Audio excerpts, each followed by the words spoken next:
This is the Lone Crater YouTube. We hope this video helps. You start by getting your footage and background ready.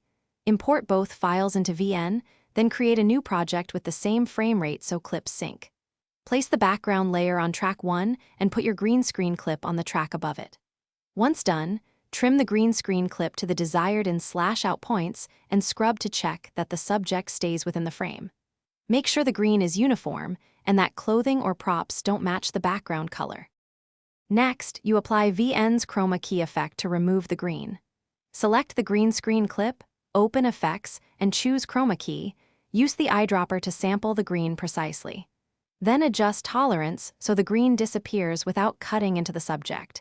Increase edge softness to avoid harsh outlines.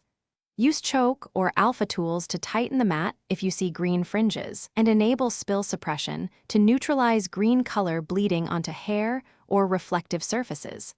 Play back to watch transitions between background and subject.